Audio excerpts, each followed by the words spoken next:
Punchline, 18h-19h, Olivier de Kerenfleck sur Europe 1.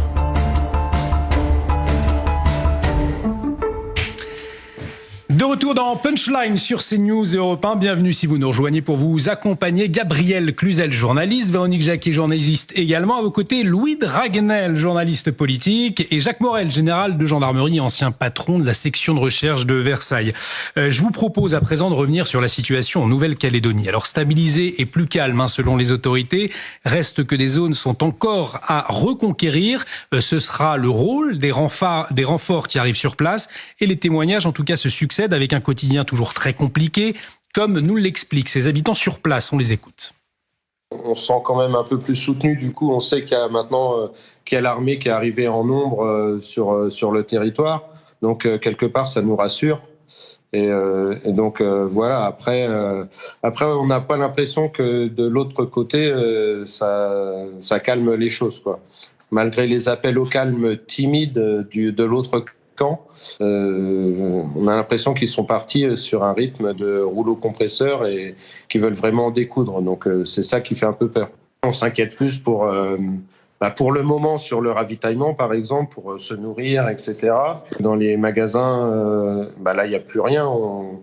Il y a des files interminables parce qu'ils font rentrer au compte-gouttes quand les magasins ouvrent. Il y a des files interminables, mais on arrive dans le magasin et les rayons sont vides. Donc ça, c'est inquiétant. Sur notre barrage, on a été attaqué au cocktail Molotov. Pour dire la vérité, le deuxième jour, on est parti en expédition dans les marinas de Nouméa chercher de l'essence sur les annexes des bateaux pour pouvoir nous aussi préparer des cocktails Molotov puisqu'on n'a plus accès aux stations-service. À la fin de ces premières 48 heures, on a répondu à une attaque par des cocktails Molotov. Ils ont fini par comprendre qu'on lâcherait pas et que la situation était difficile pour eux aussi. On a eu une demande de trêve de la partie en face de nous et donc ça s'est apaisé à partir de ce moment-là. Nous entendons donc à quel point la situation est compliquée après 4 nuits de violentes contestations. Je vous rappelle ce triste bilan, 5 personnes tuées, l'armée qui est déployée, plus de 1000 forces de l'ordre attendues, très clairement, général Jacques Morel. Tout cela est le signe d'une situation de guerre. On peut parler de situation de guerre. Ce ne sont pas des émeutes comme nous avons pu nous connaître ici en métropole. Et alors on peut parler de guerre civile puisque si vous voulez, effectivement, les assaillants sont des gens qui appartiennent à la population de la Nouvelle-Calédonie, qui sont là. C'est pas des troupes constituées, si vous voulez. C'est des gens qui sont armés de par leur goût pour la chasse, nous dit-on, mais avec une densité très importante. Bon, les forces de l'ordre ont été prises de court parce qu'on s'attendait pas à ce que cette situation s'enflamme comme ça en Nouvelle-Calédonie.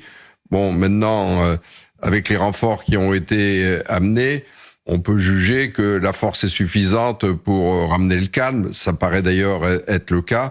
Permettre aux gens qui ont été engagés dès le départ de se reposer et que des troupes un peu fraîches prennent le relais pour calmer ces jeunes excités et voir quelles réponses les politiques vont devoir amener maintenant pour ramener le calme définitivement. Il y a la réponse politique, donc la riposte sur le terrain. Louis Dragnel, on parle d'un peu plus de 1000 forces de l'ordre en renfort. Est-ce qu'on a les moyens, si la situation dégénère encore, d'envoyer davantage d'hommes, de forces de l'ordre ? Alors, en raison de l'organisation de la préparation des Jeux Olympiques, pas tellement plus, et c'est la raison pour laquelle on n'a envoyé que 1000 policiers et gendarmes supplémentaires. Faut bien avoir à l'esprit que ça va pas être il y a actuellement 1600, 1700 policiers et gendarmes en Nouvelle-Calédonie. Ça va pas être 1700 plus 1000. Les 1000 qui arrivent vont tout simplement permettre, ce qu'expliquait le général, à ceux qui sont sur place de pouvoir dormir. Parce que ça fait plusieurs nuits d'affilée et en enchaînant les journées que les policiers et les gendarmes sur place font tout ce qu'ils peuvent, n'ont pas du tout un rythme normal. Donc voilà, la situation reste quand même tendue sur place. Mais les remontées quand même qu'on a depuis la Nouvelle-Calédonie, c'est que l'effet du couvre-feu et un certain nombre de mesures qui sont mises en place fait un peu baisser la pression et globalement en tout cas, je vais pas m'engager sur Madame Soleil, mais la situation semble s'apaiser, ce qui ne veut pas pour autant dire que tout est réglé, parce que l'état aujourd'hui de l'île est quand même, les habitants on entendait les témoignages tout à l'heure, ils parlent de destruction totale de certaines entreprises. C'est-à-dire que c'est pas uniquement des pillages, c'est-à-dire que même les bâtiments ont été complètement détruits. Donc il y aura un plan de reconstruction de l'île qui va devoir être mis en place ensuite. C'est vrai qu'on a vu de véritables. Faut imaginer que tout ça va être dans un temps très long. Et puis simplement un petit détail, c'est que les policiers et gendarmes qui sont envoyés sur place, pour l'instant, on leur a dit qu'ils étaient envoyés là-bas pendant 3 semaines. Donc c'est aussi, ça permet de se faire une idée à Paris du temps que prendra le rétablissement réel de l'ordre public. Parce que effectivement, peut-être un mot, mon général, 3 semaines, ce n'est pas rien. Quand vous prévoyez des renforts pour 3 semaines, cela veut dire qu'il y a encore beaucoup, effectivement, de zones à aller reconquérir. Oui, et puis je crois qu'il faut pas montrer, si vous voulez, que ces gens-là sont venus juste pour faire un aller-retour, montrer la force et s'en aller. Il faut permettre aux gens qui sont implantés là-bas. Il y a 600 gendarmes qui sont implantés en Nouvelle-Calédonie. Il faut que ces gendarmes puissent reprendre leur autorité, que le dispositif refonctionne, que tous les réseaux soient rétablis et que les gens qui ont été interpellés ou vont être interpellés, parce que comme dans toute manifestation violente comme ça, il y a des images vidéo, il y a maintenant des opérations, c'est le judiciaire qui va aussi reprendre sa place derrière ces manifestations, puisqu'il va falloir aller arrêter les gens qui ont tué ce gendarme, il va falloir aller arrêter les gens qui ont tiré sur les forces de l'ordre, ça va prendre du temps. Et ça ne peut se faire qu'avec des forces à la hauteur des enjeux. Alors, toujours est-il que les langues se délient depuis le début de l'insurrection. Des témoignages qui se multiplient pour parler d'une réalité en Nouvelle-Calédonie. Cette réalité, c'est le racisme anti-blanc. Voyez ce sujet signé Maxime Leguet, nous en parlons ensuite. La Nouvelle-Calédonie, à feu et à sang, et des métropolitains qui prennent la parole pour dénoncer les discriminations dont ils sont victimes. On nous menace, quoi. On veut tuer du blanc, quoi. Ceux qui sont visés, c'est les métropolitains qui viennent donc de France.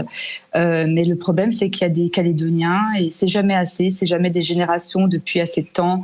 Voilà, il y a vraiment, oui, un racisme, mais on ne sait pas pourquoi. Pour le géopolitologue Hervé Ganade, cette racialisation du conflit est la cause de phénomènes multiples.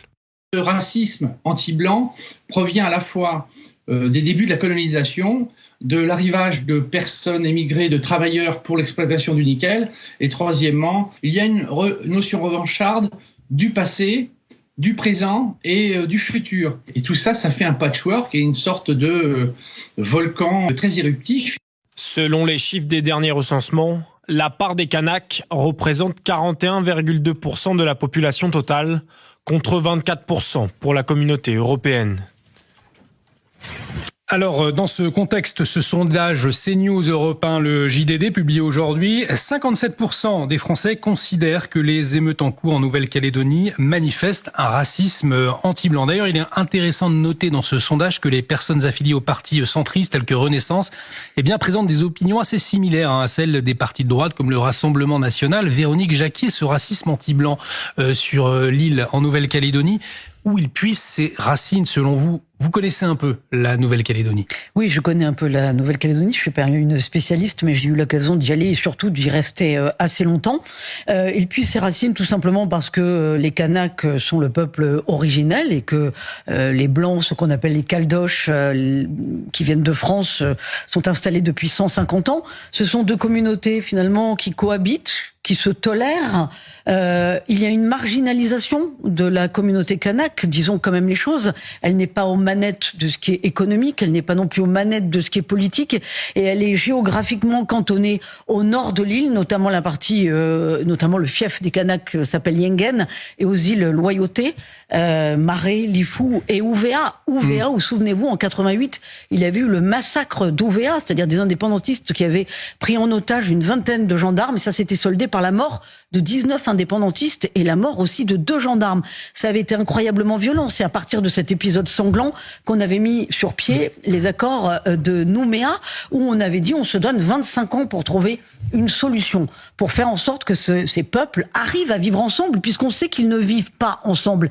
Les Blancs sont majoritairement, pas cantonnés, mais installés à Nouméa. Et d'ailleurs, oui, il y a un racisme anti-blanc, puisque ce sont des commerces tenus par des Blancs qui ont été visés. Et les Kanaks n'en font pas mystère, mais les Kanaks, sont en minorité, et disent on ne veut pas se voir déposséder de ce qui est notre identité culturelle. Bon, cela dit, depuis plus de 150 ans, il y a 2 identités qui, culturellement, ont pris possession chacun d'un territoire. Et qui, quand la politique est bien faite, arrivent à se parler et à dialoguer. C'est quand même ce qui s'est passé pendant 25 ans. Là, moi, je pense que le problème est politique et qu'il faut trouver des interlocuteurs pour faire en sorte que la paix revienne. Mais effectivement, il y a quand même une nouveauté, me semble-t-il, Gabriel Cluzel. Il était encore impensable de parler de racisme anti-blanc sur le territoire français il y a peu de temps, quelques années. Nous entendons ces témoignages aujourd'hui, ces langues se délier. Comment vous le comprenez? Est-ce que cela révèle quelque chose en particulier? Oui, les langues se délient du citoyen moyen, si j'ose dire, mais en revanche, je trouve que ça a très très peu d'écho dans le monde politique. Nous sommes en France, la Nouvelle-Calédonie, c'est la France. Nous avons des gens qui sont terrés chez eux, qui ont peur parce que ils pensent qu'ils seront caillassés parce qu'ils sont blancs. Je vous demande. Moi, je veux bien écouter toutes les excuses du monde, c'est le peuple originel, etc. Inversons la situation. Nous sommes en métropole, il y a un peuple originel qui dirait moi je suis raciste, je ne veux pas des immigrés parce que je suis le peuple originel. Vous imaginez cette population immigrée terrée chez elle et terrorisée. Écoutez, tout le monde politique serait en émoi. Là, tout le monde s'en fiche. Pardon, mais le racisme anti-blanc, la France insoumise qui est pour la créolisation de la métropole, il n'y a aucun problème là.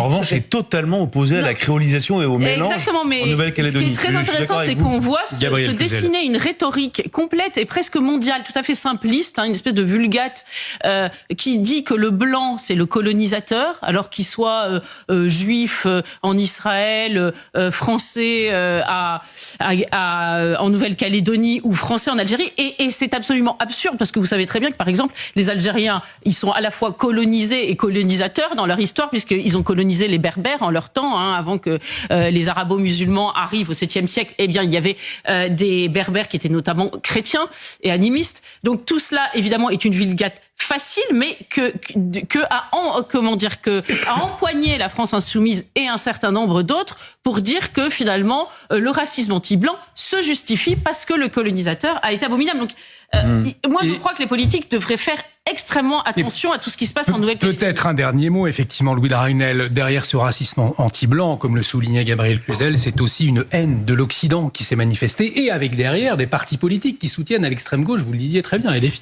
Bien sûr, donc la France insoumise qui assume totalement et très clairement son combat. Et par ailleurs, il y a quelque chose que je ne sais pas si on aura le temps de le développer. Moi, je comprends pas du tout la position de Marine Le Pen, son revirement sur la position en Nouvelle-Calédonie. Ouais.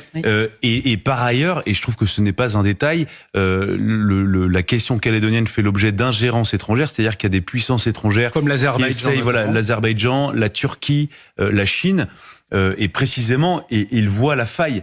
Et ils essayent de l'exploiter en utilisant cette dialectique qu'a très bien décrite Gabriel Cluzel à l'instant. Oui, puisqu'on entend effectivement Véronique Jacquier, certaines voix demander pourquoi pas un 4e référendum, mais peut-être que cela signifierait aussi... Pourquoi pas 5 mais pourquoi pas 5 Enfin, c'est de l'opportunisme pur de la part du Rassemblement national que de revenir sur ce qu'ils ont voté, à savoir l'élargissement du corps électoral. Enfin, c'est complètement délirant. Et il y a eu d'ailleurs une passe d'armes entre Jordan Bardella et François-Xavier Bellamy. Louis Dragnel. Vous imaginez un instant si à l'élection présidentielle on fonctionnait comme le référendum calédonien, où on votait une première fois et puis une deuxième fois pour vérifier qu'on a bien voté, puis une troisième fois et puis éventuellement une 4e fois.